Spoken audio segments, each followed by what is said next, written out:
Welcome back to Let's Read Judge Dredd, and today's episode is Fuck You for Reading Judge Dredd. Let's use a 10-point Times New Roman font for everything.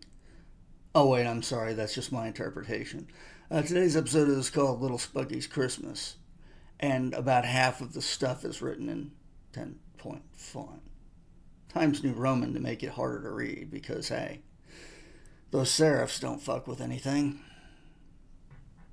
Alright, let's go.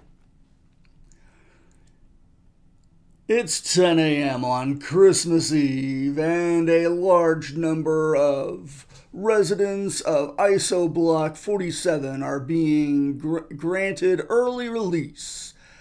This uncustomary display of seasonal goodwill by the Justice Department may in part be motivated by a serious overcrowding problem is neither here nor there to the relatives of the gathered at the gates. Needless to say, there is much dabbing of eyes and smacking of lips, and joyful reunion is had by all. All except little Spuggy. No friendly faces there to greet him. Now, it is not surprising because, for one thing, little Spuggy is a scumbag of the first magnitude, and if anybody is there to greet him, it will more likely be because they wish to deliver a sock in the kisser, or worse. And for another thing, Spuggy is doing 30 for that little bit of mayhem at the 10th Street Savings and Loan. And unless the Justice Department has radically changed its policy towards serious bad guys, little Spuggy is figuring somebody somewhere has made a mistake. Not that he is in any hurry to point this out. Quite the reverse. His first move is to put as much distance as possible between himself and the cubes, and all the while he's thinking of a place he can lay his mitts on some cash and some heavy-duty hardware and one or two other little items. Unfortunately, if any mistake is made, it is little Spuggy who is making it if he thinks the judges are dumb enough to let him loose.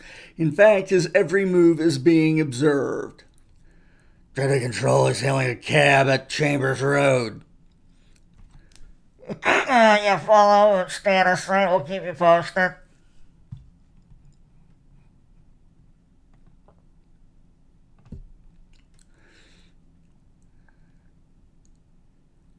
Not that little Spuggy needed to be watched too closely. When he had that...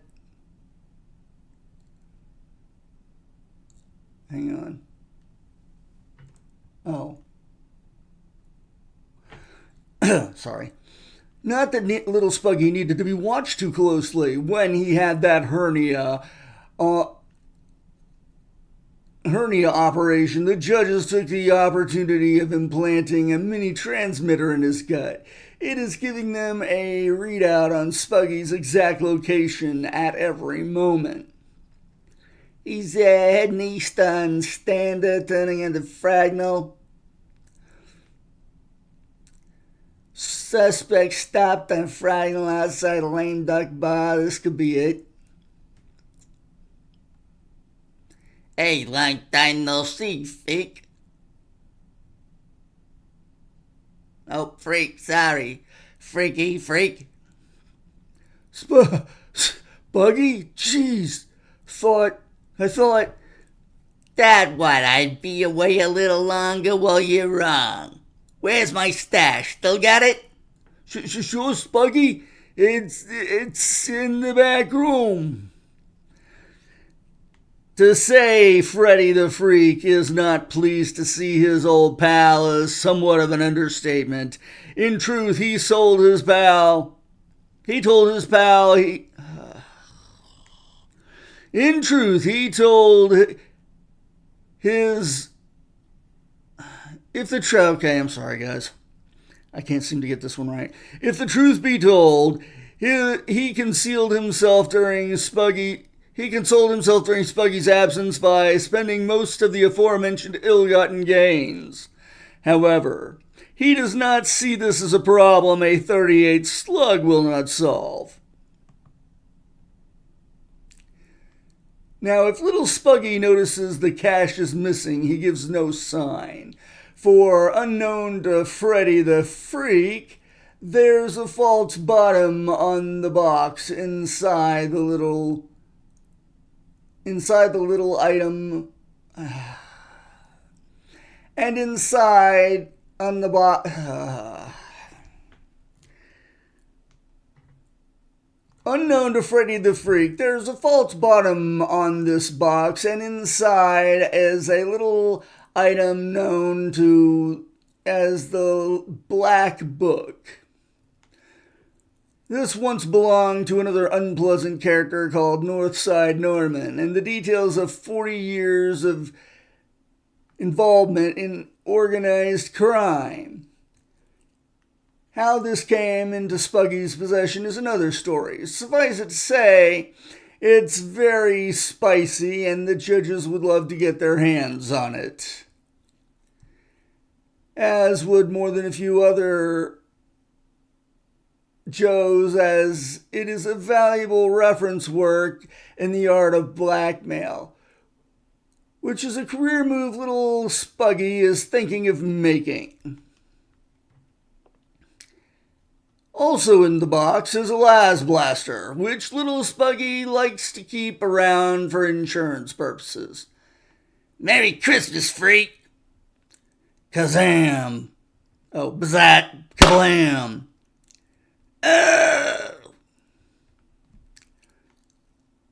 Screen's got blank. Dad, we lost the signal. Something gone wrong. Better move in. On my way. Vroom. By the time Dredd gets there, little Spuggy and the Black Book are long gone. He's been wounded. He may have taken the barman's car, put her an APB. Little Spuggy heads straight for his girlfriend Thelma's block. He figures she used to be a nurse and can patch him up. And anyway, she doesn't come to see him since he was in the cubes, and wants to know why.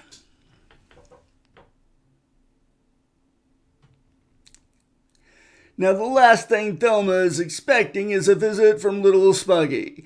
She is not expecting one of these for at least another 30 years, which is why she is now shacked up with another bozo whose name is Ron and who is in insurance.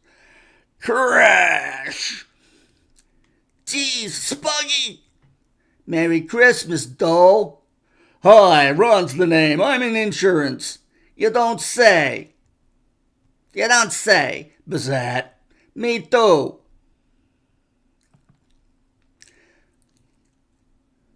So this is why you don't come to see me, huh, Thelma? I ought to put one in you too.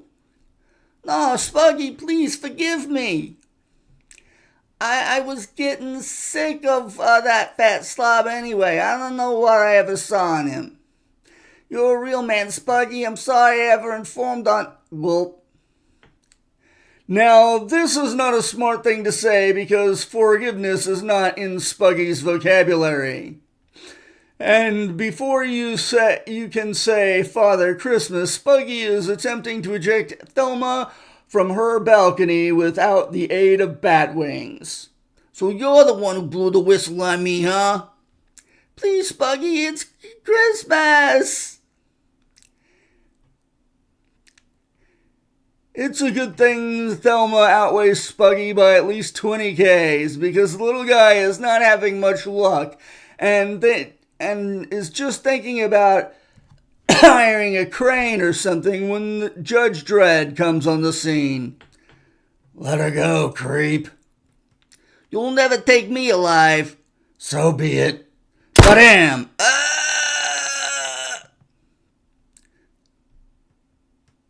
Ooh. I bet that hurts. Kinda pretty, ain't he? Like a Christmas angel. Nearest he'll ever get. By the time they get Spuggy down, he is burnt to a frazzle, along with Northside Norman's little black book. So all things considered, it is not a happy Christmas for the Justice Department, or for Spuggy, or Freddy the Freak, or Ron the insurance guy, for that matter. For Dredd, it's just a minor incident on what promises to be a long and busy night. Though personally he is glad he did not organize this little escapade, as 3 fatalities and no black book is a bit of a bummer by anyone's reckoning. Sorry, I love Dredd thinking it's a bummer. But for Thelma, it is not turning out to be such a bad night. Not only is she rid of the 2 slobs at once, but before he goes, Ron had the foresight to take out several fat insurance policies on his life. So Thelma is going to be in it for over 1 million C's. Which all goes to show that for one person, at least, little Spuggy really is the Christmas angel. I'm in the money. I'm in the money. The end. Okay, well, join us again next time to see what's next, I suppose. Until then, thanks for watching.